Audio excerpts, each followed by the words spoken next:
পৃথিবীতে গুগলের পরে মানুষ সবচাইতে বেশি সার্চ করে ইউটিউবে, আর সেই সার্চের মধ্যে একবার যার ভিডিও র্যাঙ্ক করে তার ভিডিওতে লাখে বা মিলিয়নে ভিউজ না আসা পর্যন্ত র্যাঙ্ক থেকে সহজে সরে না, যেটার প্রমাণ আমিও পেয়েছি আমার এই ভিডিও থেকে।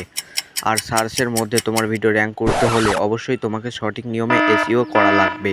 কিন্তু এই এসইও নিয়ে অধিকাংশ নতুন ইউটিউবারদের মাঝে ভুল ধারণা শেষ নেই। কেউ মনে করে ডিসক্রিপশনের ভিতর অনেকগুলো কিওয়ার্ড হ্যাশট্যাগ দিলে ভিডিও র্যাঙ্ক করে, আবার কেউ মনে করে ট্যাগের ভিতর ভাইরাল কিওয়ার্ড দিলেও ভিডিওটা র্যাঙ্ক করে। ঘন্টার পর ঘন্টা এসইও করেও তাদের ভিডিওতে ভিউজ আসে না, এবং এই ডিসক্রিপশনের ভিতরে উল্টাপাল্টা কিওয়ার্ড বসানোর কারণে তাদের মনিটাইজেশনের সময় তাদের চ্যানেল রিজেক্ট করে দেওয়া হয়। আজকে আমি তোমাদেরকে এমন একটি এসইও ক্লাসের মধ্যে নিয়ে যাব যেখানে এদের মতন বড় বড় ইউটিউবারদের এসইওর সিক্রেট ক্লোজ করা হবে। তাই হাতে সময় ও মনে ধৈর্য নিয়ে ভিডিওটি দেখতে থাকো। তো সবার প্রথমে তোমাকে এটা জানতে হবে, কিছু ভিডিওর ঘন্টার পর ঘন্টা এসইও করলেও কোনো লাভ হবে না, এবং কিছু ভিডিও আছে যেগুলোতে সিম্পল এসইও করলেও ভিউজের ঝড় উঠবে।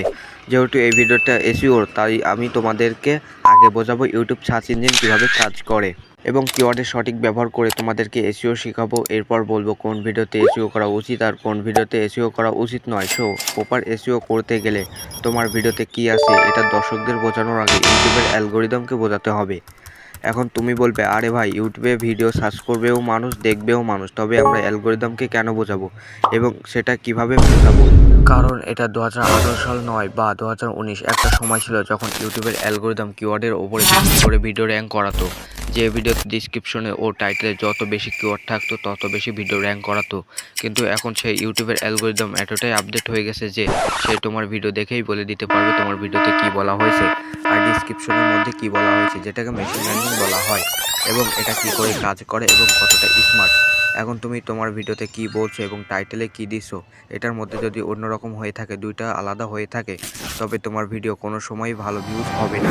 দুনিয়ার ভাইরাল কিওয়ার্ড এনে দিলেও তোমার ভিডিও ভাইরাল হবে না। ধরো তুমি তোমার ভিডিওর টাইটেলে দিয়েছো কি করে একদিনে 1000 সাবস্ক্রাইবার পূরণ করতে হয়, এবং তুমি যেটা তোমার ভিডিওতে বলোনি, তাহলে দুইটা দুই রকম হয়ে গেল না? আর তুমি যদি তোমার ভিডিওতে যা আছে সেটাই টাইটেলের ডিসক্রিপশনে ভালোভাবে দিতে পারো, এবং ইউটিউবের অ্যালগোরিদম তোমার ভিডিও যদি একবার হিট করে ফেলে, তাহলে তোমাকে আর টাইটেল কিওয়ার্ড নিয়ে চিন্তা করতে হবে না। এখন এটা তো গেল কি করে সার্চে টিকে থাকতে হয়। দ্বিতীয় কৌশল হলো ওয়াচ টাইম। ধরো একজন ভিউয়ার্স এটা লিখে সার্চ দিল যে কী করে জিমেল অ্যাকাউন্ট ক্রিয়েট করতে হয়, এটা লিখে সার্চ করে তার সামনে 10-12টা ভিডিও আসলো, এবং সে একটা 4 মিনিটের ভিডিওর ওপরে ক্লিক করে ধরো 30 সেকেন্ড দেখে বেরিয়ে গেল, এবং আরেকটা 4 মিনিটের ভিডিওর ওপর ক্লিক করে 3 মিনিট দেখলো, এবং এটা সাধারণভাবে বোঝা যায় যে প্রথম ভিডিওতে তার যেটা জানার দরকার সেটা পেল না, তার জন্য সে 30 সেকেন্ড দেখে বেরিয়ে গেল, এবং দ্বিতীয় ভিডিওতে সে যেটা খুঁজে সেটা পেয়েছে, তার জন্য সে সেই ভিডিও 80% দেখেছে, এবং ইউটিউবের অ্যালগোরিদমও ওই ভিডিওটাকে সবার আগে রাখবে, যেটায় মানুষ তার সমস্যার সমাধান করতে পারে এবং বেশি ওয়াচ করেছে। তাই প্রপার এসইও করার সাথে সাথে ভিউয়ার্সদেরকে তোমার ভিডিও ভ্যালু প্রোভাইড করতে হবে, যাতে সে তোমার ভিডিও পুরোটা না দেখলেও অর্ধেকটা দেখে। এখন কিভাবে ভিডিওর এসইওর মাধ্যমে র্যাঙ্ক করাতে হবে এটা তো বুঝে গেলে। এখন যে কিওয়ার্ডের মাধ্যমে তোমার ভিডিও র্যাঙ্ক করাবে সেই কিওয়ার্ড কি করে ফাইন্ড করাবে এবং যেটা সঠিকভাবে ব্যবহার করবে তা আমি এখন তোমাদেরকে স্টেপ বাই স্টেপ দেখাবো। তো সবার প্রথমে তোমাদেরকে বলে রাখি, এসইও নিয়ে যতগুলো অ্যাপস বা টুলস আছে সেগুলোর মধ্যে সবচাইতে সেরা ও ফ্রি অ্যাপস হলো ইউটিউব। কিন্তু অ্যাকচুয়ালি দর্শকদের ডিমান্ড এবং কি তারা সবচাইতে বেশি দেখে সেটা ভালো বলতে পারবে ইউটিউব নিজেই। তাই এখন আমরা দর্শকদের হাই কোয়ালিটির ডিমান্ডগুলো কালেক্ট করব, যার জন্য আমরা ইউটিউবকে ইনকগনো মোডে অন করব। আর এখানে দেখবে একটি সার্চ বার চলে আসছে, এখানে আমরা কিছু একটা সার্চ করব। How to grow and oil লিখলেই দেখুন ইউটিউব লেখা চলে আসছে, এবং ইউটিউব লিখলেই দেখুন ইউটিউব চ্যানেল লেখা চলে আসছে। এখন এই কিওয়ার্ডগুলো আমরা অল্প কিছু লিখলেই দেখুন অনেকগুলো কিওয়ার্ড সামনে চলে আসে। এগুলো ইউটিউব নিজেই আমাদেরকে সাজেস্ট করছে, এবং পৃথিবীর এই কিওয়ার্ডগুলো সবচাইতে বেশি সার্চ চলছে। এগুলো যদি তুমি তোমার ভিডিও ডিসক্রিপশনে ব্যবহার করো, তাহলে তোমার ভিডিও ইউটিউব সার্চে চলে যাওয়ার জন্য কয়েক গুণ বেড়ে যায়। কিন্তু এই কিওয়ার্ড যদি ডিসক্রিপশনে এরকম উল্টাপাল্টা লিখে ভর্তি করো, তাহলে তো তোমার সেই ভিডিও র্যাঙ্ক করবেই না, এমনকি মনিটাইজেশনের সময় ইউটিউব তোমার চ্যানেল মিসলেডিং মেটাডেটার কারণে রিজেক্ট করে দিবে।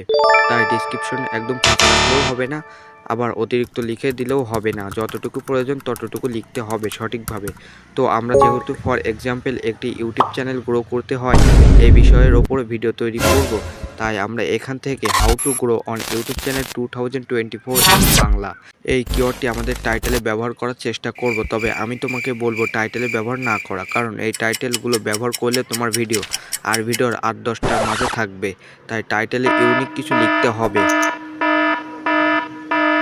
এবং এই কিওয়ার্ড আমি যেভাবে দেখাই দিচ্ছি সেভাবেই লিখবে। তো যেভাবে একজন মানুষ যেভাবে আমাদের বোঝায় আজকের ভিডিওতে কি কি ঘটতে চলেছে, সেভাবে তুমি তোমার ডিসক্রিপশনে চালাকির সাথে আজকের ভিডিওতে কি কি হতে চলেছে সেগুলোর সাথে এই ভাইরাল কিওয়ার্ডগুলি ঢুকিয়ে দিবে। তবে খেয়াল রাখবে কিওয়ার্ড ঢোকানোর কারণে কথার অর্থ যেন ভুল না হয়। Hello friends, today I will teach you how to grow on YouTube channel 2020 Bangla.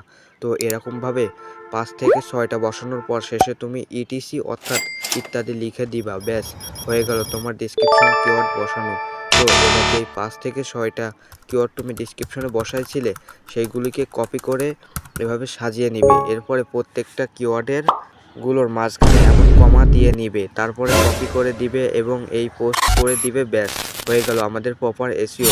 এবার তোমাদেরকে বলি কোন কোন ক্যাটাগরি ভিডিও এসইও করা উচিত আর কোন কোন ক্যাটাগরি এসইও করা উচিত। তো প্রথমেই বলি, যারা আমাদের মতন ইউটিউব টিপসের ভিডিও বানান এবং শিক্ষা প্রতিষ্ঠানের জন্য অ্যাসাইনমেন্টের জন্য ভিডিও তৈরি করেন, যারা মিউজিক ভিডিও তৈরি করেন, বিভিন্ন ধরনের ফটো এডিটিং টিউটোরিয়াল ভিডিও তৈরি করেন, ভিডিও এডিট টিউটোরিয়াল, এই ধরনের যত চ্যানেল আছে সেগুলোতে সবসময় প্রপার এসইও করার দরকার আছে। এবং যারা বিভিন্ন ধরনের funny video, gaming video, blogging video, cooking video ইত্যাদি তৈরি করেন, তাদের জন্য প্রপার এসইওর দরকার নেই। শুধু ভিডিওর ধারণাটা ডিসক্রিপশনে কিছুটা লিখে দিবে। তো এরকম আরও ভিডিও পেতে আমাদের চ্যানেলটিকে সাবস্ক্রাইব করুন।